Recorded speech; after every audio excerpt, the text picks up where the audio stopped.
조갑제 TV 시청자 여러분 안녕하십니까. 2023년 1월 23일 오후 1시입니다. 지난 19일 프랑스 파리에서 별세한 영화배우 윤정희 씨 장례식이 오는 30일 프랑스 파리 인근의 한 성당에서 치러진다고 합니다. 유족에 따르면 장례식은 친인척과 지인들이 참석한 가운데 비공개로 진행되며 고인의 유해는 화장 후 이곳 묘지에 안치될 예정이라고 합니다. 한 20년 동안 우리나라에서 가장 유명한 여배우고 또 그 남편은 세계적인 피아니스트 백근우 씨인데 그 장례식이 비공개로 치러진다고 하니까 좀 가슴이 쓰라립니다. 윤정희 씨는 지난 10년간 알츠하이머 병을 알아왔습니다. 1967년 영화 청춘극장으로 데뷔하고 그 뒤에 300여 편의 영화에 출연했으며 2010년 이창동 감독의 시가 마지막 작품입니다. 피크 때인 1970년대에 별로 부자가 아닌 백근우 씨와 결혼해가지고 파리에서 살면서 어떻게 보면은 조국과 멀어져서 좀 재정적으로 어려운 생활을 했습니다. 그 사이에 이응로, 박인경 두 사람의 마수가 뻗쳐서 박인경의 유인에 따라서 1977년 여름 공산국가 유고슬라비아의 자그레브에 갔다가 북한 공작원들에게 납치될 뻔했습니다. 그때 백근우 씨가 타고 갔던 택시를 돌려보내지 않고 대기시켰기 때문에 그 덕분에 윤정희 그리고 백근우 그때 전복이 딸 이 세 사람이 북한에 가지 않았습니다. 그때 택시를 대기시키지 않았더라면 윤정희 씨 그리고 백근우 씨는 일생을 북한에서 보냈을 것입니다. 그런데 세계적 피아니스트와 유명한 영화배우를 김일성, 김정일 앞으로 데려가도록 그 유인책 역할을 했던 이 박인경이라는 여자는 아직 살아 있습니다. 90대인데 이 남편이 유명한 이응로 화백이라고 그래가지고 요사이 완전히 유명인 행사를 하고 있습니다. 아니 칙사 대접을 받고 있습니다. 이 자료를 검색을 해보면은 참 웃기지도 않습니다. 웃기지도 않아요. 2019년 3월 한선희 문화체육관광국장이 파리의 박인경 아뜰리에를 방문해가지고 대전 방문의 해의 성공적인 추진과 이응로 예술도시 대전 만들기 사업이 원활하게 추진될 수 있도록 적극 협력하기로 합의했다는 보도가 나왔습니다. 이게 뭐 하는 짓입니까? 아니, 납북 공작 가담자, 납북 공작 가담자를 우리 정부가 이렇게 대우하면 되겠습니까, 이거? 1978년 한국의 검찰은 이 사람을 이 두 사람입니다. 방공법 위반 등의 혐의로 해가지고 은행 계좌까지 압류했던 적이 있습니다. 그런데 지금 뭐 하는 짓입니까, 이거? 2015년 3월에는 권선택 대전시장이 파리로 박인경을 찾아가가지고 만났는데 박인경은 이응로 작품 보존에 대전시가 적극 지원해 주는데 감사한다고 했고 대전시장은 지원할 일이 생기면 적극 지원하겠다고 말한 것으로 보도되었습니다.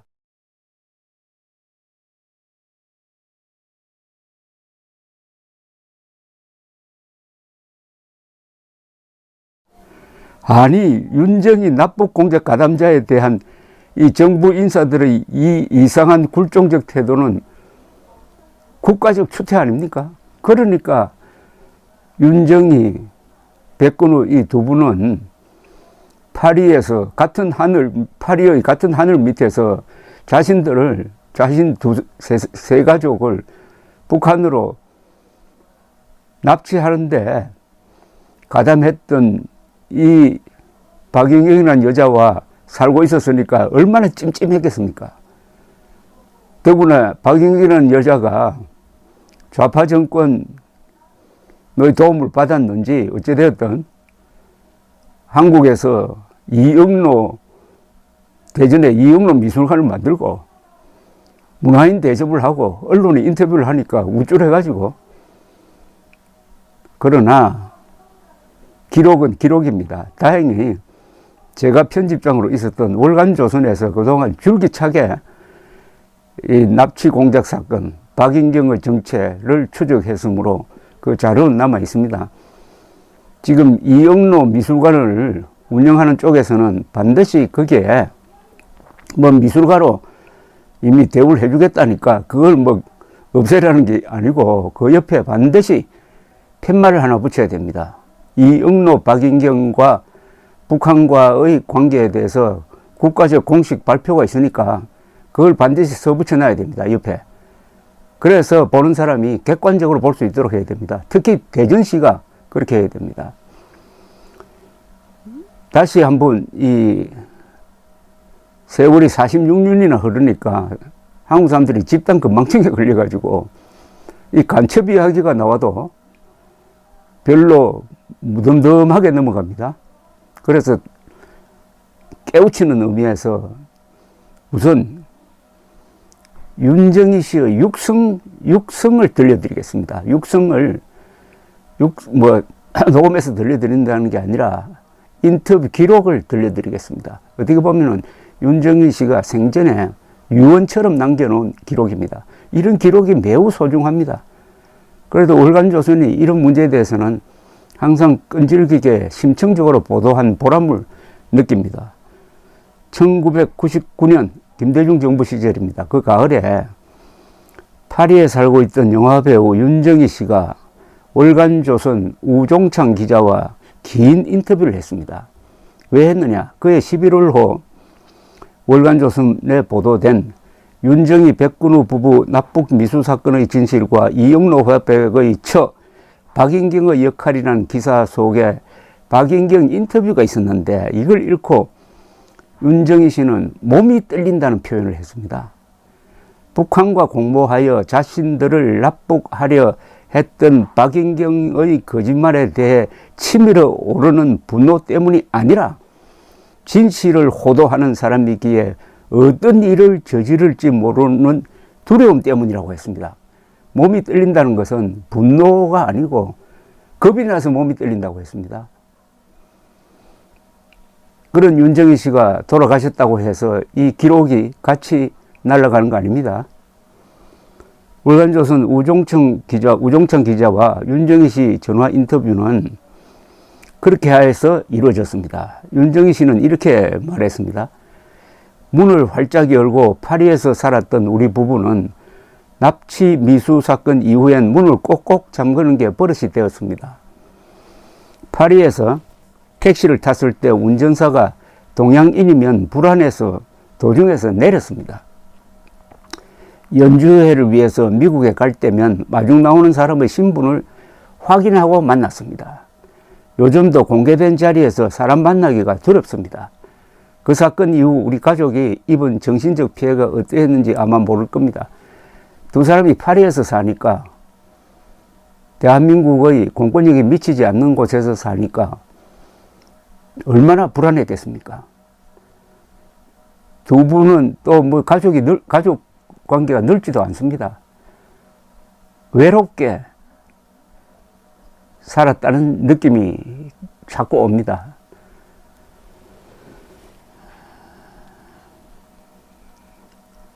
그러니까 1977년에 일어난 일이니까 46년 전입니다. 46년 전.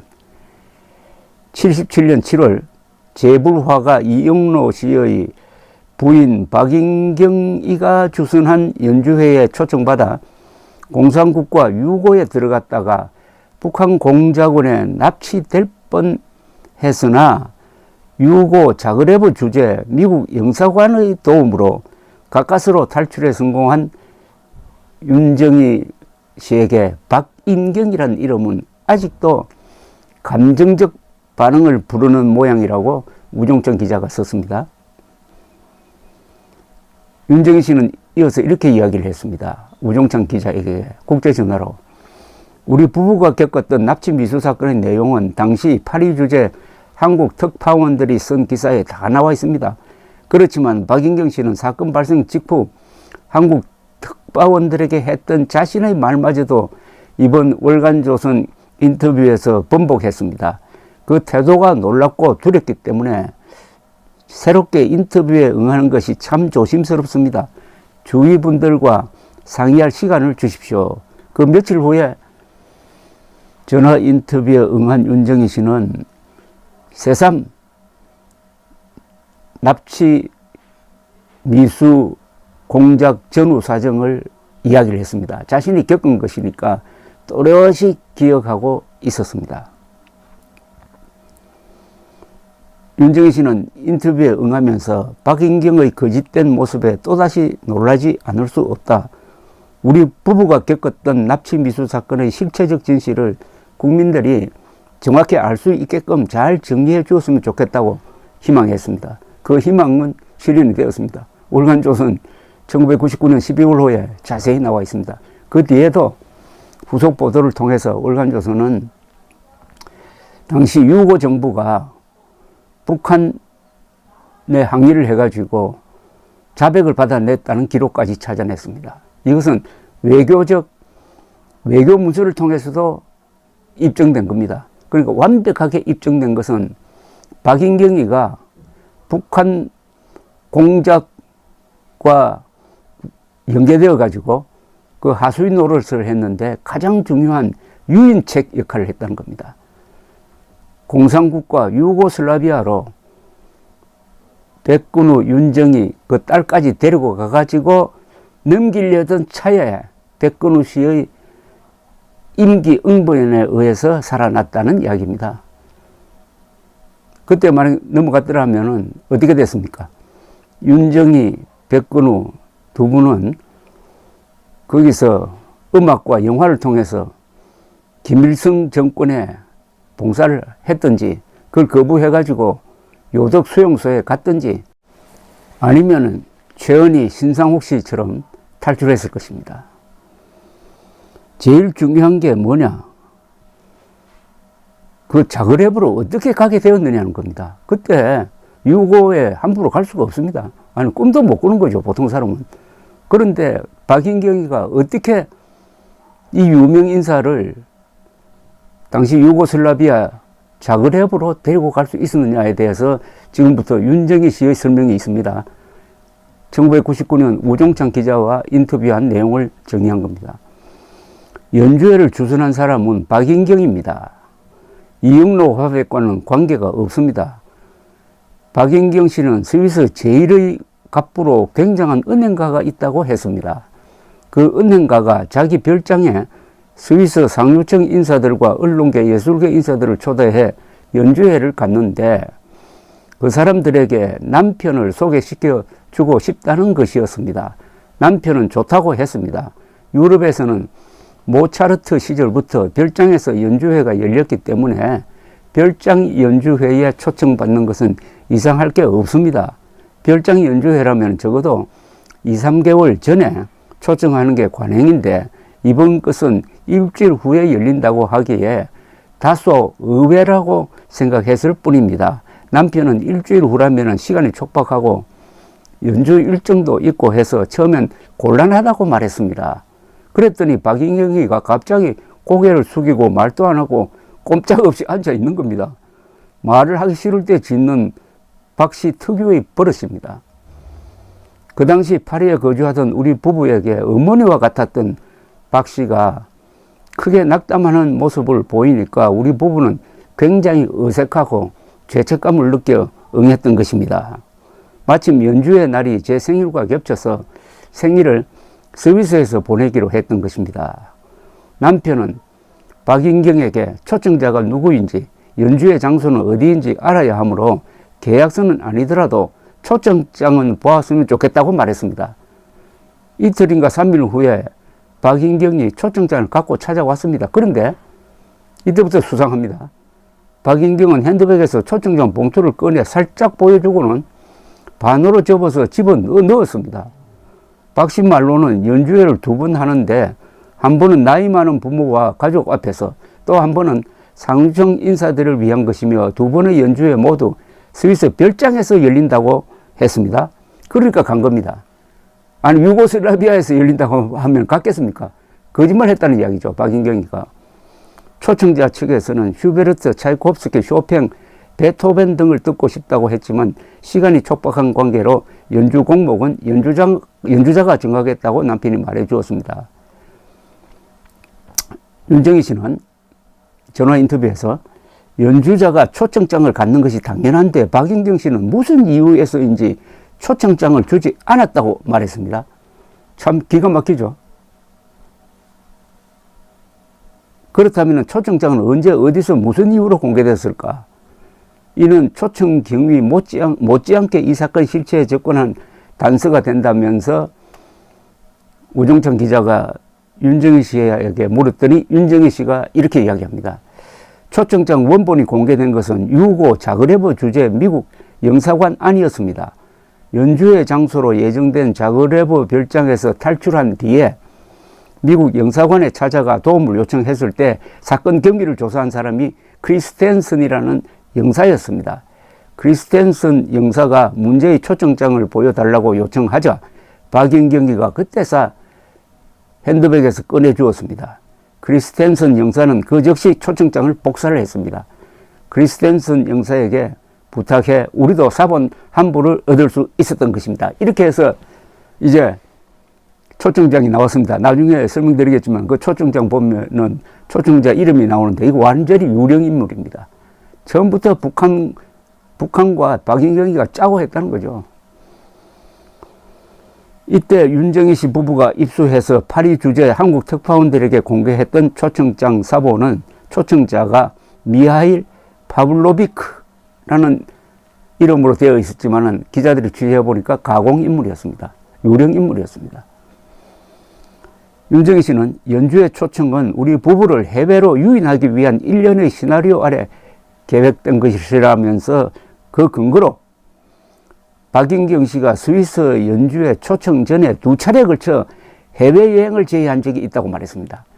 그러니까 해외에서 납치하기 위해서 박인경이가 북한 공작원의 지령 또는 부탁을 받고 그 전에도 몇 번 시도를 했다는 겁니다. 자, 여기에 대해서 설명을 윤정희 씨가 이렇게 하고 있습니다. 연주회 건을 이야기하기 2달 전쯤 박인경은 우리 부부에게 같이 코르시카로 여행 가자고 권유했습니다. 프랑스의 남단에 있는 코르시카는 나폴레옹이 태어난 곳입니다. 코르시카의 경치가 기가 막히는데 그곳에 이화백의 조카 이희세 씨의 별장이 있다는 것입니다. 그 별장에서 우리 부부와 함께 며칠을 보내고 싶다는 거였어요. 이 제의를 거절하니까 2번째로 스위스 살레에 있는 산속의 한 별장을 자기가 잘 안다고 하면서 경치가 아주 아름답고 공기도 맑은 곳인데 그곳으로 같이 여행 가자고 권했습니다. 이것도 응하지 않았죠. 그 다음에 이야기한 것이 스위스 연주회 초청입니다. 지금 생각해 보면 파리에서 음식점을 경영하는 이희세 씨 형편에 코르시카 섬에 별장을 갖고 있다는 것이나 형편이 넉넉지 않은 박 씨가 스위스 별장을 안다고 하는 것은 꾸며낸 이야기로 보입니다. 만일 그때 박 씨 제의에 응해서 코르시카 섬에 갔으면 탈출이 어려워 파리로 돌아오지 못했을 거라는 생각이 듭니다. 자, 이 박인경이가 지금 한국에 오면은 기자들이 달려가서 인터뷰를 하고 이영로의 부인이라는 그걸로 해가지고 문화인으로 축켜 세우고 이 정부는 윤석열 정부는 그렇게 하지 않았지만 그 전에 그 전 정부 중에서 아마도 노무현 김대중 때 같은데 저 이영로 미술관이 대전에 서고 또 대전시가 적극적으로 이영로를 지원하고, 이영로라는 사람은 작고 했습니다만은 화가로서는 유명하죠. 그러나 화가가 죄를 지어도 화가 임으로 용서할 수가 있습니까? 우리나라 사람들 예술가는 무조건 지켜줘야 한다. 그 예술가가 윤희상처럼 북한 공작원 노릇을 하더라도, 이영로처럼 박인경처럼 하더라도 화가니까 덮어주자는 이런 바보 같은 생각을 하는 사람들이 많습니다. 피카소는 공산주의자였어요. 공산당원이었습니다. 프랑스. 미국은 피카소를 1950년대에 입국시켜주지 않았습니다. 예술은 국경이 없어요. 그러나 예술인은 국경이 있습니다. 국적이 있다 이겁니다. 윤정희 씨는 박인경 씨가 북한 공작원과 연계된 고리라는 사실을 확신한 것은 무사히 파리 집에 도착한 직후라고 말했습니다. 이때부터 이야기가 흥미진진해지니까 너무 길 것 같아서 오늘은 여기서 끝내고 다시 후속으로 계속 보도를 해드릴 테니까 듣고서 여러분들이 이게 뭘 해야 되느냐 하는 생각을 한번 하게 될 겁니다. 우리 국민들의 심금을 울리고 또 대한민국을 대외적으로 자랑하게 만들었던 세계적 피아니스트 백근우 씨, 그리고 한국의 최고 여배우 윤정희, 두 사람을 납치해가지고 김일성 앞에 세우려고 했던 박인경을 문화인으로 존경하는 대한민국이라면은 이거 차라리 공산화될 운명인 것 아닙니까? 국가적 추태가 지금 벌어지고 있습니다. 윤정희 씨의 죽음을 계기로 박인경 문제를 국가적으로, 사회적으로 정리하고 넘어가야 합니다. 후속 보도를 계속하겠습니다. 일단 여기서 끝내겠습니다. 감사합니다.